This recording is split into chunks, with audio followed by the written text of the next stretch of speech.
Hello. Hi there, how are you today? Good. How are you? Good, thanks for joining us. Sure.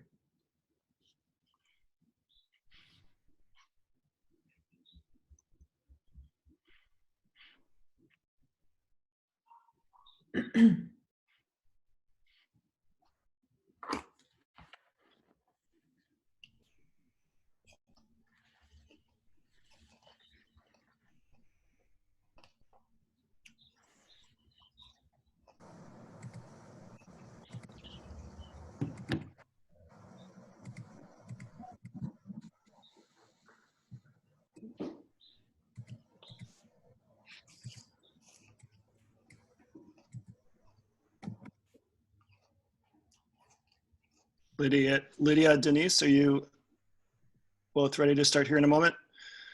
I'm ready whenever.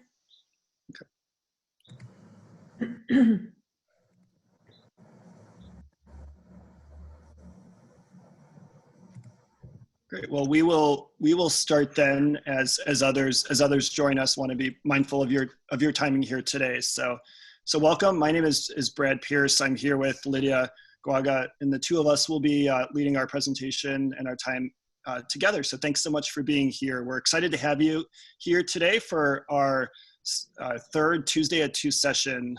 Today we're going to share some thoughts on what we see as trending, as well as an inside look at Haven's new and upcoming inventory. Lydia is new to our team, and we're so excited to have her. She comes with experience in interior design, retail, and most recently as a grade school art teacher. We'll have a specific Q&A time later on throughout the session, but please, as Charlotte mentioned, please don't hesitate to ask any questions in the comments section as we go through. So jumping right in, Lydia, how does Haven stay informed of trends and find its design inspiration? Well, we definitely use a lot of tools that plenty of people use when they're looking to see design inspiration. So we're on Instagram and Pinterest. We follow designers, we follow vendors, we follow other stagers to see what they're doing. We also subscribe to a lot of design magazines, things like Architectural Digest and Dwell, all that good stuff. Some of our team members attend home furnishings industries like markets and conventions. Recently, some of our team went to the one in Las Vegas. I know Brad was there. And we regularly attend the High Point Market, which is in places like Nashville. And then all team members actively look for ways we can be involved and learn more about design, especially right now that so many people are utilizing Zoom and webinars. We've been going to a lot of those to keep ourselves informed. And obviously, like, we can't have the entire team go to every single thing, especially when it comes to the markets and conventions, because they're usually out of state. So Brad, can you talk a little bit about how we collaborate on trends and design as a team? Sure, definitely. So one of our really motivating goals is to stay ahead of trends and designs as much as possible. So continuing education is really key for us. At least twice a year, we have an internal design summit, and we also have ongoing design sessions with industry experts and vendors. We work with interior designers and really trying to understand what consumers are gravitating towards. We participate in training and events wherever we can to discover new companies, and we're always connecting with new vendors, different stagers, and designers regularly as well. We also host lunch and learns for our clients. Many of you on this call may have joined us for one of those as a way of us continuing our education for those that we work with. And lastly, our team uses the software Slack to share design articles and trends internally. Once our team is on board with the latest design trends, Lydia, do you want to touch on how Haven works trends into its staging? And as one of our stagers, how do you approach this on projects? For sure. I mean, we definitely want to use trends as a staging company, but we want to be careful not to overuse them. Obviously, it's important for us as stagers to stay current and on trend, because ultimately we're trying to appeal to potential buyers, and many of potential buyers are going to be gravitating towards spaces that are on trend, they're contemporary, they're not dated or anything like that. but we also want to make sure we have everything grounded. So I think Haven does a good job of, kind of having a baseline of timeless pieces that we incorporate trends into. So we definitely like to put them in small ways or accents, and things like, if marble and stuff is a trend in design, that's not something that we as stagers can put in a home as a countertop, but we do try to bring in elements of it, maybe in marble accessories or a marble lamp, things like that. And later we will talk a little bit about how you can incorporate trends in your design at home rather than just staging. But a lot of it is really similar to what we do in staging. A little piece of a trend can go a long way in making an impact on a room. So speaking of trends then, Brad, what are the ones that you're seeing coming up more and more? Sure. Today we'll highlight 9 trends that we see, and we'll talk about those in a little bit more detail here. First, what's old is definitely new again. One of the top unexpected trends to come back in this style this year is your grandma's living room. Yep, millennials are really kind of rebelling against the monochromatic look that they were raised in, and are really looking to earlier inspiration, or looking to earlier generations for inspiration. They're taking traditional pieces, such as printed curtains and upholstery and rattan and wicker furniture, and giving it a fresh, modern look, as is, within the grand millennial style. While some designers are really going all in with this design and going wall to wall with this look, we feel that just a little bit can go a long way, a pop here and a pop there. Additionally, many homeowners are over the one-stop shopping experience or design resources, particularly millennials. They're taking design to the next level and really mixing that old and new together, such as purchasing locally made souvenirs in places that they might travel to help tell their story. Second are multifunctional spaces. Multifunctional spaces is something that, as we stage spaces, is something that is at top of mind for us very often. It's something that's really important as we highlight a space. Right now, this trend feels particularly important as we're all about spaces that can flex and work on multiple levels.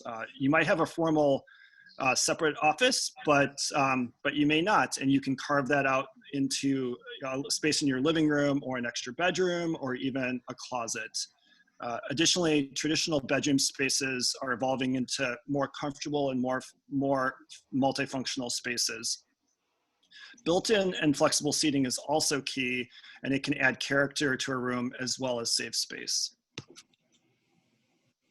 Third are organic shapes. While freeform designs have been gaining momentum, this motif is showing up on everything from shower curtains to candles. Upholstered, curvy, and oversized furniture as focal points are being reimagined with a fun and playful quality. This trend of asymmetrical sort of looks is inspired by decor from the 70s. In 2020, rounded is the new right angle. Fourth is vinyl flooring. So vinyl area rugs are one of the most practical and innovative trends that we've seen recently. A lot of brands are giving new life to vinyl and are offering them in different collections and different colors and sizes and patterns. These really are such a great option for kitchens in particular, instead of the typical kitchen floor mat that you might have on the floor. As things spill and get messy, you can kind of quickly and easily wipe down the mats for easy wear.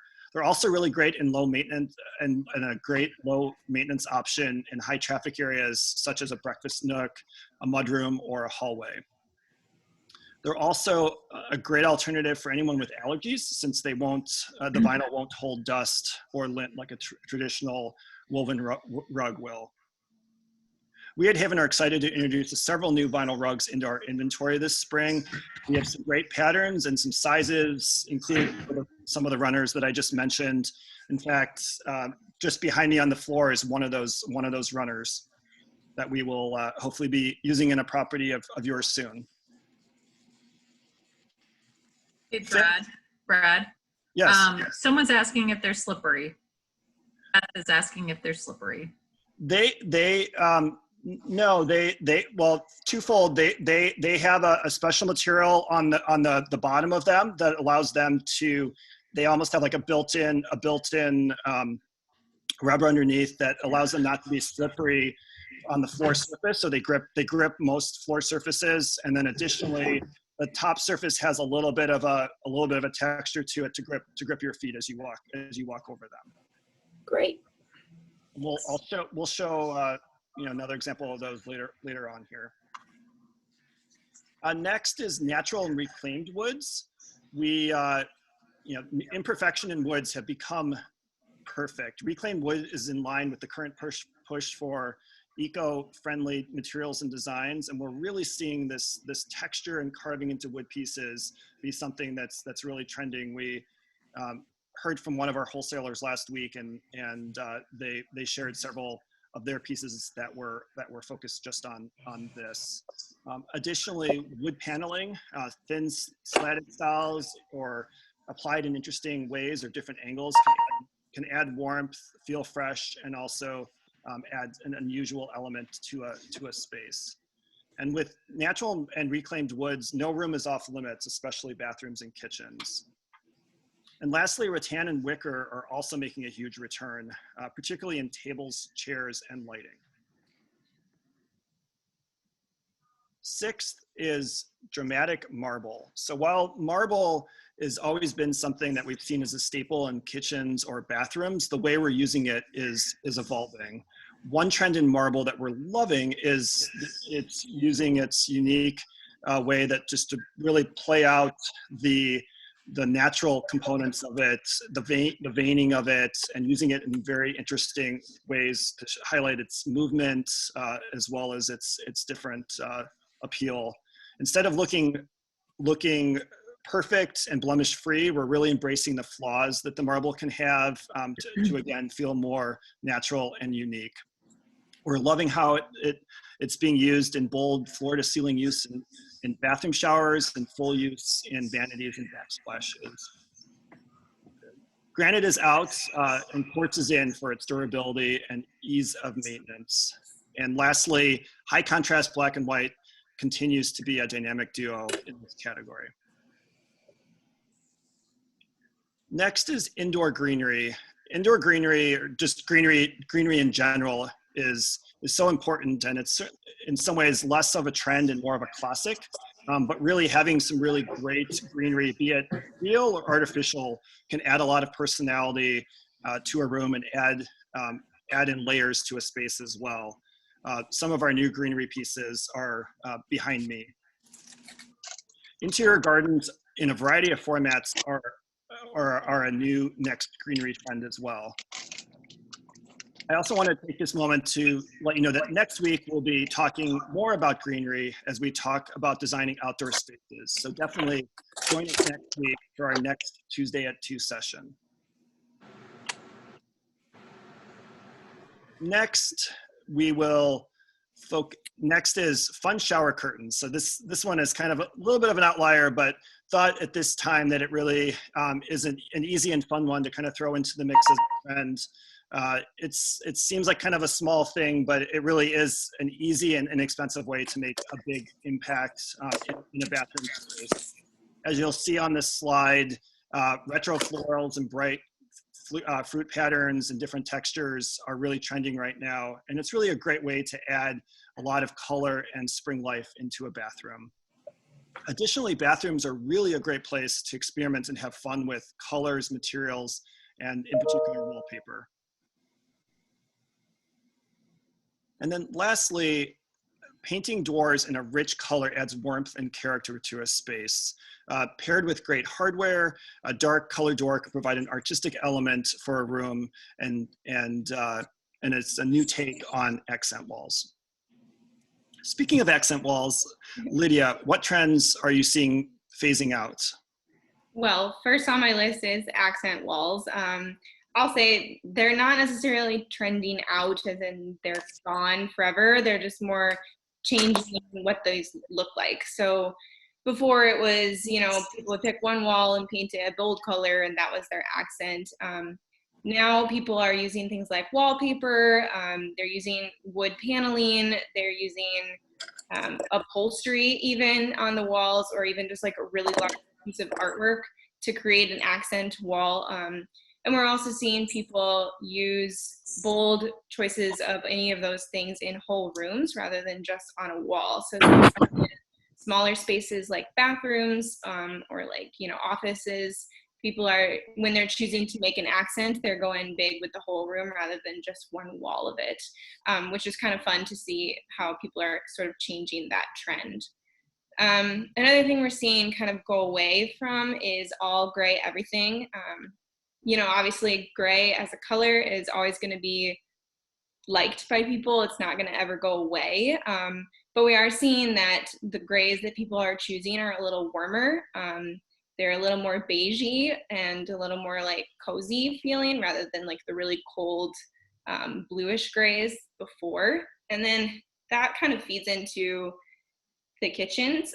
So it used to be all the trend was like full white, like subway tile everywhere, pristine kitchens. And again, people are just kind of starting to warm it up. So we're seeing more expressive backsplash patterns in tile. We're seeing cooler warmer granites and like more veining in granite countertops. Just a lot more character. And I think part of that is coming from, people really are wanting to gather with each other, and the kitchen has really become a place where people do that. And so I think putting the cozy back into a kitchen is really where it's going. So the all white is going away. Another big one is rose gold, which Brad was just saying he's sitting right in front of a piece of rose gold. So again, it's like one of those things where, it's not necessarily going totally away, but it is shifting. So it's definitely less popular now than it used to be. And that's okay. I mean, people got a lot of it, and now they're kind of switching how they use it. So we are seeing it still, but it's more in a mixed metal look. So if you're using rose gold with a brass or with a chrome to kind of tone down the pink portion of rose gold, that can be done really well. And you can also pair it with wood really easily, because you keep the warmth that everybody is loving right now, but you kind of undo that really strong pink undertone of rose gold. So we've noticed that. And then karate chopping pillows. So this is a term that like anybody who works in design knows exactly what we mean when we say that. But to karate chop your pillow basically means to use your hand and put a fold right in the top of it so that there's kind of a V. And this was actually really popular in the 80s. And so we're definitely hoping that this one just goes away. Because really, if you think about it, if you want that color accent or you want that pattern accent and you cut a big fold in it, you're kind of distorting that accent in your home. And I think also if you have, all your pillows karate chopped, it sort of looks too posed and too formal. And I think so many people now are wanting that inviting space that's a little more natural and authentic. And so we prefer pillows that are a little more just like, fluffed nicely, but they're on the couch and they're wanting you to sit on them rather than like afraid you're going to undo the fold of a karate chop pillow, if that makes sense. So those are, there may be more that are trending out. Things are always moving around, but those are what we're really noticing that is like shifting or fading to something else. Thanks so much, Lydia.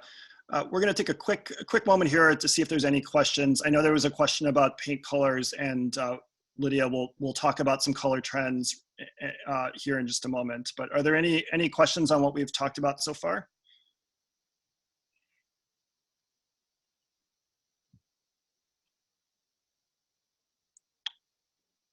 All right. Well, if not, we will move into our next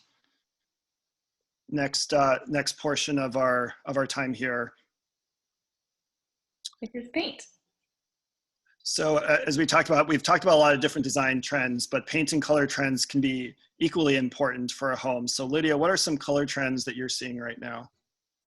Well, like I was mentioning about gray getting warmer, kitchens getting warmer, paint is going the exact same direction.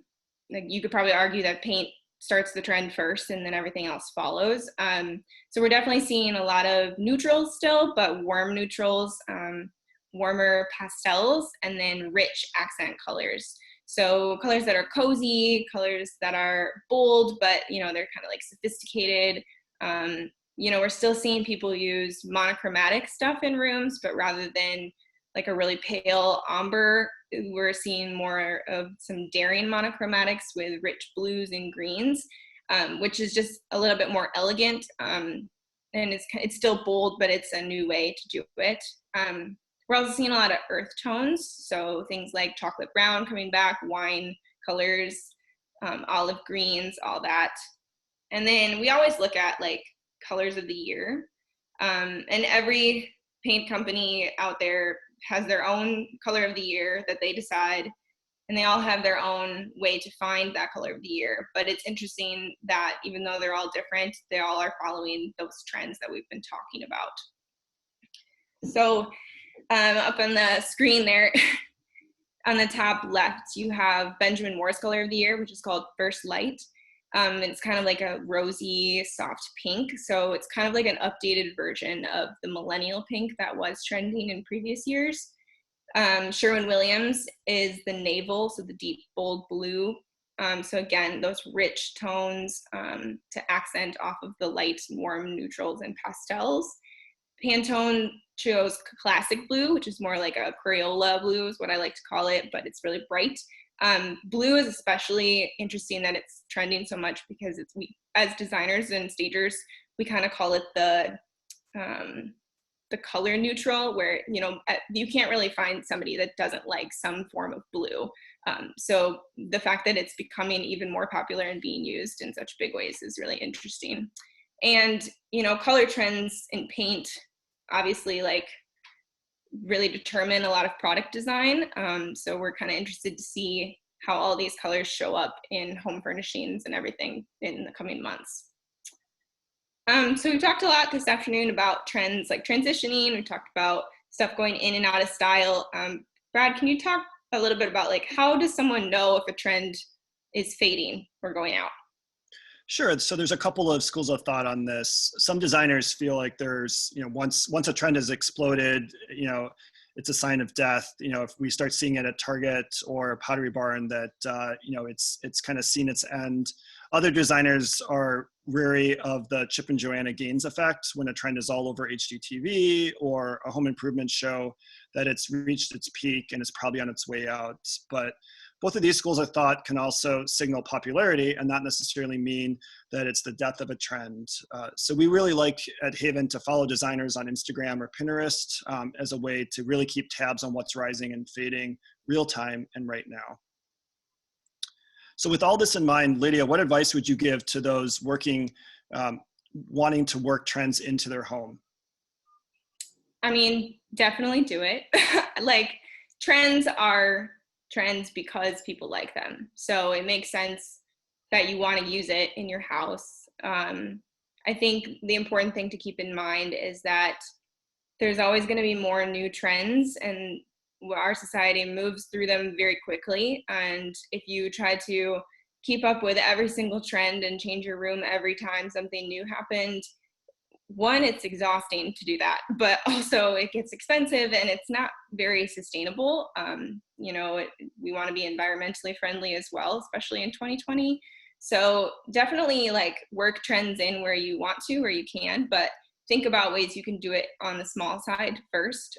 So, having a base of your furniture, but then adding a trend in an accessory or in your sofa pillows or a blanket or even a rug, something that is smaller, easier to change in and out over the years as your style changes and as you change.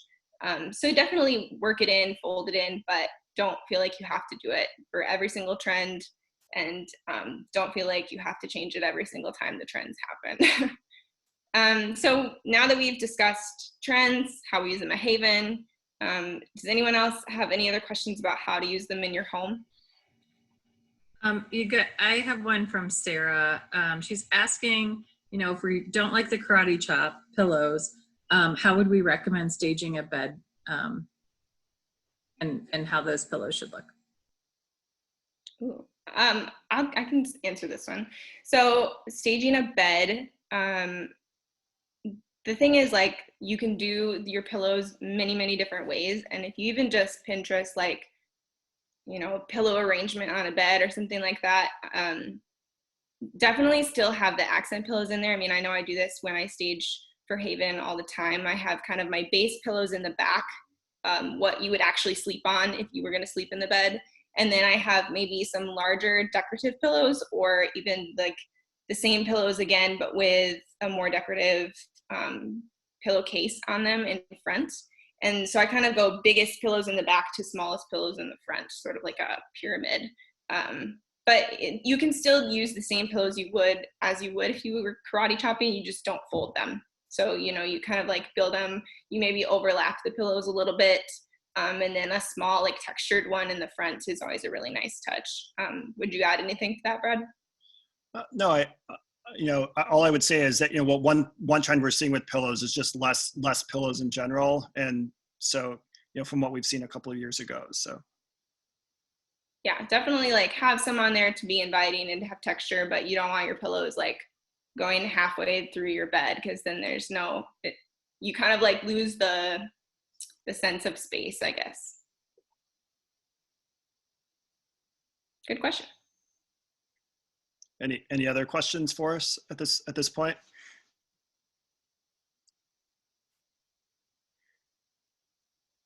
Okay. So now we are going to touch a little bit on how we source and purchase inventory at Haven.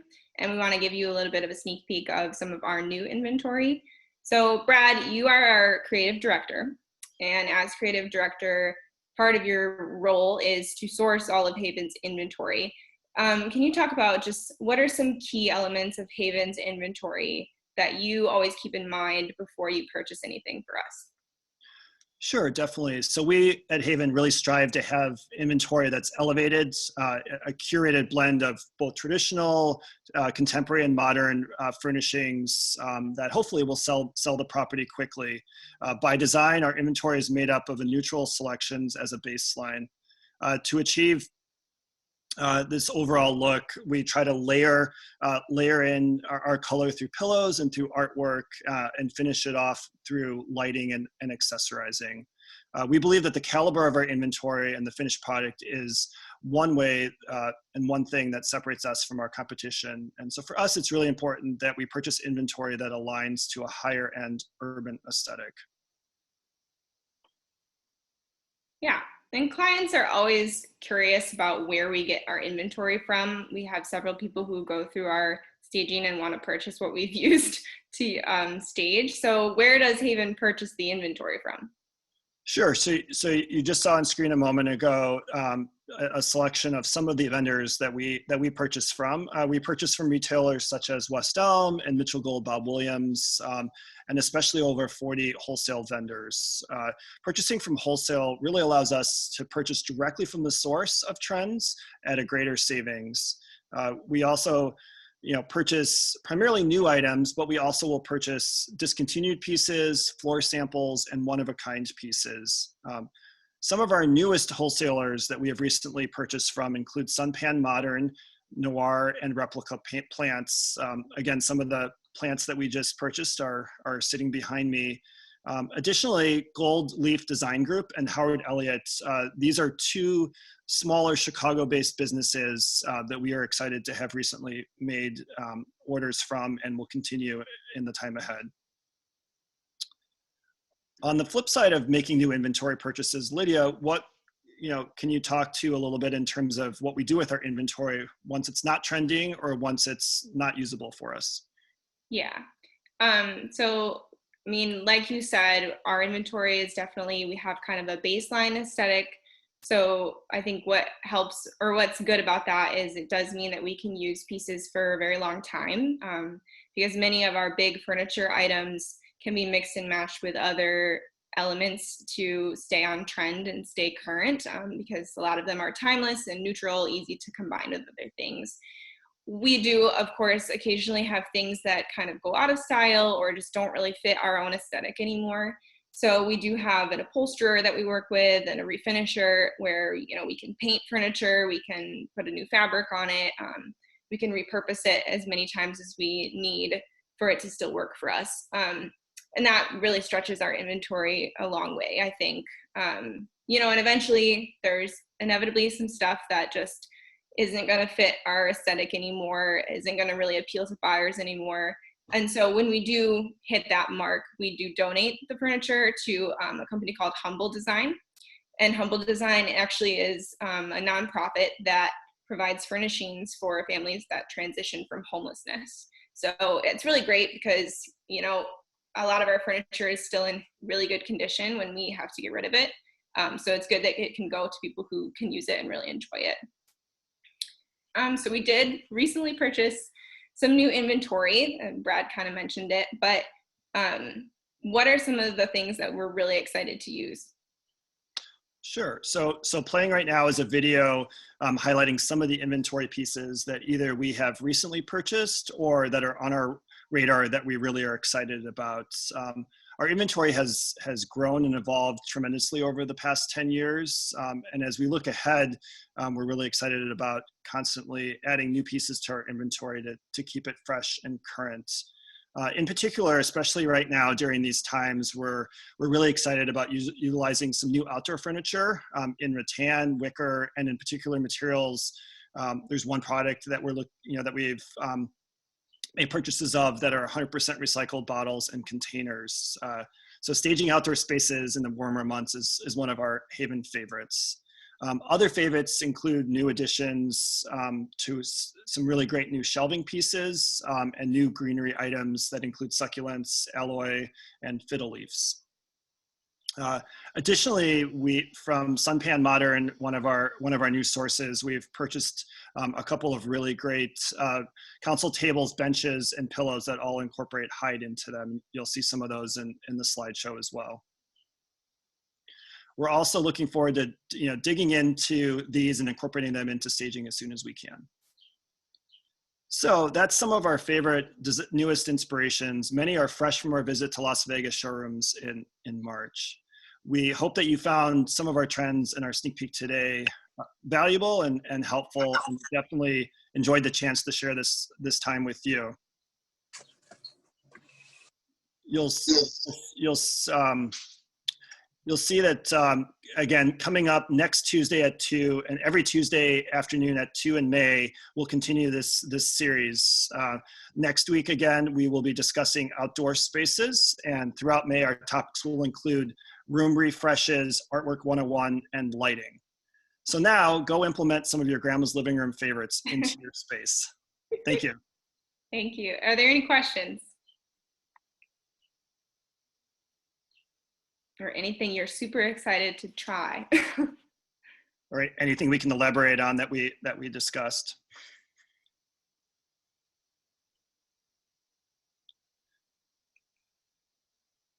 One thing that we didn't discuss, in particular was, really seeing, and you'll see this in some of our examples, but color throughout is definitely something that is a trend that we're seeing and that we're incorporating a lot into our work and our staging.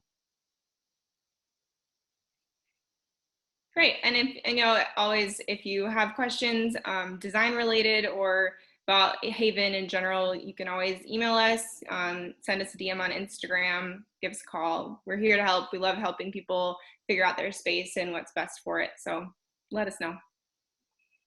Great. Well, thank you all for being here. We really appreciate your time today and look forward to connecting again soon. Thank you.